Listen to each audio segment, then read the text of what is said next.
Hello students, इस video में हम लेकर आए हैं defect of vision and their renewal. Defect of vision यानी कि दृष्टि दोष और उनके दूर करने के, देयर रिन्यूअल मतलब उनको दूर करने के उपाय। देखिए, sometimes human eyes losses it's power of accommodation. Sometimes यानी कि कभी कभी ह्यूमन आइज जो है loss it's power of accommodation, अपने जो आइज़ है, नेत्र है, उसकी इस एकोमेंडेशन मतलब स्पष्ट दृष्टि की क्षमता को खो देती है। Due to this eyes is unable to see the object clearly, जिसके कारण नेत्र वस्तु को स्पष्ट रूप से, ऑब्जेक्ट मतलब वस्तुओं को क्लियरली देख नहीं सकता है। The defect produced in the eyes cases of defect the vision, there are two defect found in human eyes generally, there are. तो मानव नेत्र में टू टाइप्स के इफ़ेक्ट होते हैं। पहला है हमारा मायोपिया या शॉर्ट साइटनेस या नियर साइटनेस, दैट्स निकट दृष्टि दोष। A human eyes which can see near object clearly but can no see the far object clearly is said to be the suffered with defect no as myopia या short sightedness. एक human eyes जो can not see near object clearly, जो पास की वस्तु को clearly, can see near object clearly, पास की वस्तु को तो क्लियरली देख सकते हैं, but can not see the far object clearly, लेकिन दूर की वस्तु को स्पष्ट नहीं देखा जा सकता। Is said to be the suffered with the defect no as myopia या शॉर्ट साइटनेस, जिसको हम शॉर्ट साइटनेस या निकट दृष्टि दोष कहते हैं। Hence the person has no problem in reading newspaper, writing etc. What has problem in doing distance vision, working like driving etc. तो इस दोष से व्यक्ति को न्यूज़पेपर पढ़ने में, राइटिंग करने में तो प्रॉब्लम नहीं आती है, लेकिन फार ऑब्जेक्ट जैसे ड्राइविंग करने में प्रॉब्लम आती है। केसेस ऑफ दिस डिफेक्ट, अब आता है इसके किस केसेस ऑफ दिस डिफेक्ट, इसके केसेस क्या होते हैं।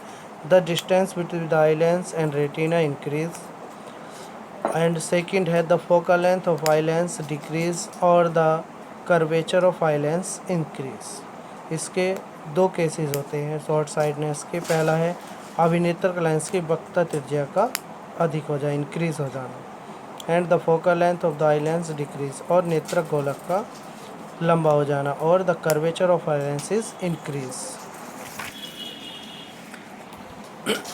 सेकंड आता है हमारा हाइपरमेट्रोपिया और लॉन्ग साइडनेस या फार साइडनेस।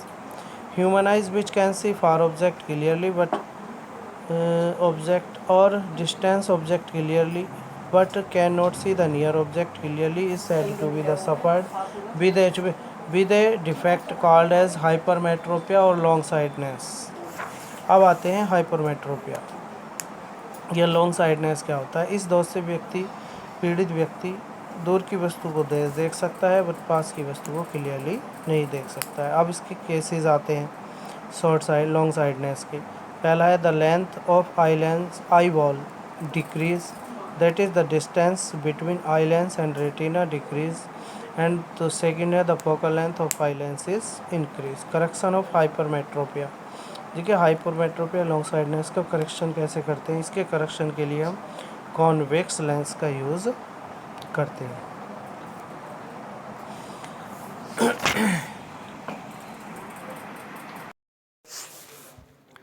उसके बाद आता है प्रिज्म। देखिए प्रिज्म क्या होता है।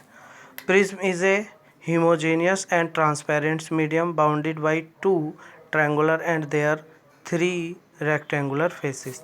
देखिए प्रिज्म क्या होता है। प्रिज्म एक होमोजेनियस एंड ट्रांसपेरेंट मीडियम, एक होमोजेनियस मतलब समांगी तथा पारदर्शी माध्यम है।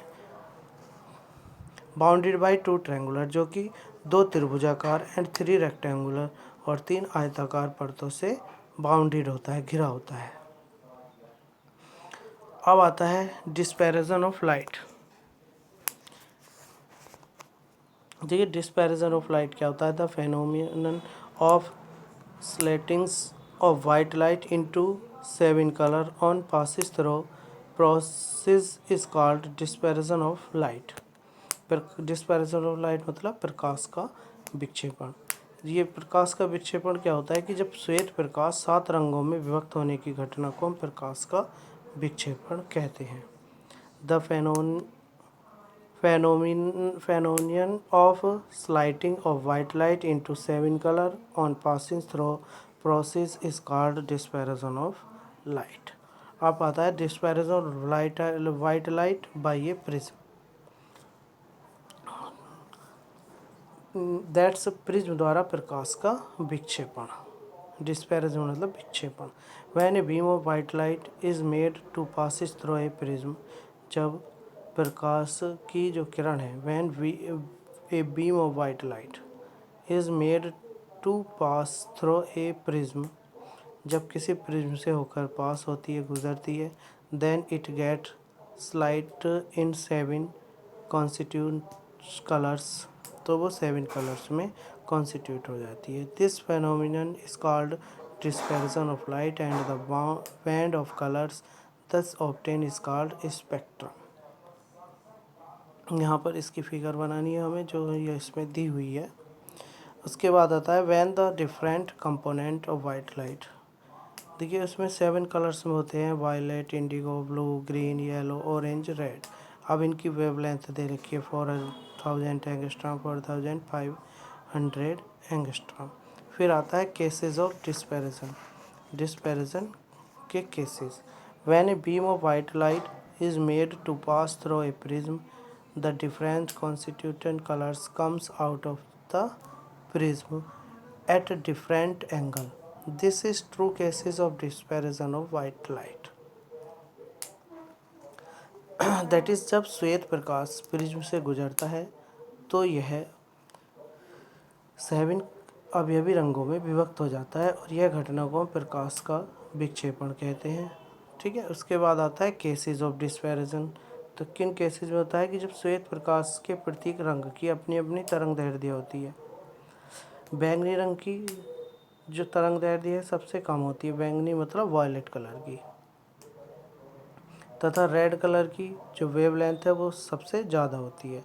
और भिन्न भिन्न तरंग दैर्ध्यों में के प्रकाश की जो चाल है, वेवलेंथ में पर जो स्पीड ऑफ लाइट है वो डिफरेंट होती है।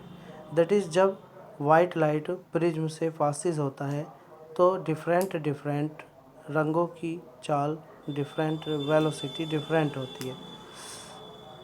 ग्लास कांच के प्रिज्म में रेड कलर की जो वेलोसिटी होती है सबसे अधिक, तथा वायलेट कलर की वेलोसिटी जो है वो सबसे कम होती है। इसलिए सभी रंगों की अलग अलग वेलोसिटी के कारण प्रिज्म द्वारा अलग अलग मात्रा में अपरिवर्तित होती है तथा इनका निर्गत कोण भी भिन्न भिन्न होता है। यही प्रकाश के विक्षेपण का कारण है। That is cases of depression. उसके बाद आता है एटमॉस्फेयर रिफ्रैक्शन, प्रकाश का atmosphere of refraction, that is वायुमंडलीय अपवर्तन। देखिए एटमॉस्फेयर रिफ्रैक्शन क्या होता है, जो वायुमंडलीय अपवर्तन होता है। The refraction of light cases of earth atmosphere is called atmosphere of refraction. That is, पृथ्वी के वायुमंडल द्वारा प्रकाश का अपवर्तन वायुमंडलीय अपवर्तन कहलाता है। Atmosphere refraction give rise to several optical phenomenons. अब आता है इसके बाद स्कैटरिंग ऑफ लाइट, प्रकाश का प्रकीर्णन। Scattering of light mean the to throw light in various random direction. When sunlight enter the atmosphere of earth, it falls on various type of suspended particles like air molecules, atom or dust particles etc. and is thrown in various direction. That is, scattering of light mean, प्रकाश के प्रकीर्णन का मतलब है कि to throw light in various random direction, कि जब प्रकाश जो है विभिन्न विभिन्न डायरेक्शन में प्रसारित होता है, यानी कि बिखरता है। When sunlight enter the atmosphere of earth, जब सूर्य का प्रकाश वायुमंडल में प्रवेश करता है, it falls on various type of suspended particles, तो वह विभिन्न भिन्न तत्वों पर गिरता है। एज लाइक एयर मॉलिक्यूल्स, जैसे वायु के कण, एटम और डस्ट, धूल के कण इत्यादि, और विभिन्न दिशाओं में प्रसारित हो जाता है।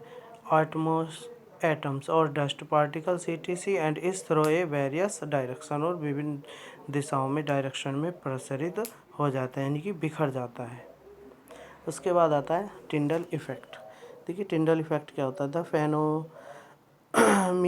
phenomenon of scattering of light by tiny particles like dust, smoke, and water droplets suspended in air is called the Tyndall effect. That is the phenomenon of scattering of light by tiny particles.